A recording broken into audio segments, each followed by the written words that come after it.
I asked a Republican friend why his party remained so opposed to extending the vital lifelines for struggling families and really hungry children.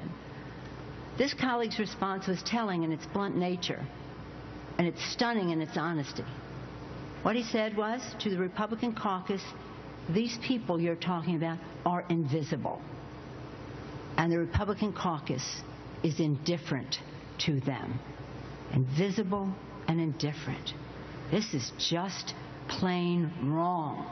How do you respond to the accusation that the Republican caucus is indifferent?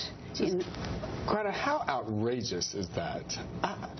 I have traveled almost every month to an inner city school, both in my hometown of Richmond and elsewhere across the country, spending time in these schools with inner city students and kids. I don't look at them as being invisible. I look at them as being an inspiration. I met a young boy in New Orleans named Brian, and here's a kid who he's never met his mom, never knew who she was. The only time he's even spoken with his father is through prison bars. He's being raised by his grandmother, and he recently found out his grandma was diagnosed with cancer.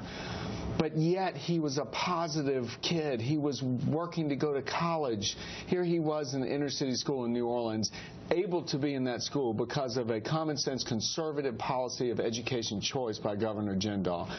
We have solutions to help these kids. These kids are our inspiration. All right. Well, the problem I have with this in particular is the use of an anonymous source, a GOP friend. And we saw Senator Harry Reid on the floor talk about Romney, saying that some anonymous source told him that Romney didn't pay taxes. In the courtroom, you'd be thrown out of the witness stand, and the judge would tell the jury to ignore it. Are you willing to call out your own party when your own party, if it uses sort of these anonymous, horrible statements about each other? I mean, this is why so many people across the country are so sick about what goes on in Washington. We shouldn't be hurling accusations and doing things like that. I mean, the minority leader in the House should really, I think, apologize for that statement. That's outrageous.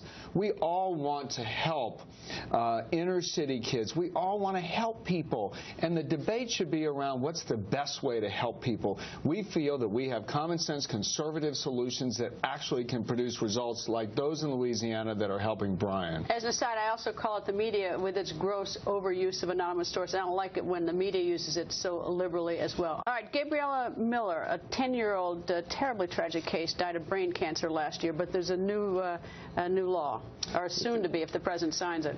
A lot of people complain, and they're legitimate in their complaints about what doesn't get done and what's wrong with this place in Washington. But this particular instance is something that went right. The Gabriella Miller Kids First Research Act was a bill which says we ought to choose pediatric medical research over politics.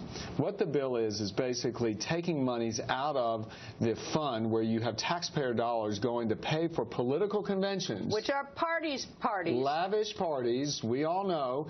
You stop spending taxpayer dollars for that, and let's do it for something to help save lives and cure disease, which is exactly what this is. It's a bill that was inspired by a little girl. Her name was Gabriella Miller. She's from Loudoun County, Virginia, diagnosed at 9 years old with an inoperable brain tumor, became very passionate about the cause. She was a force of nature as a 9 and 10-year-old.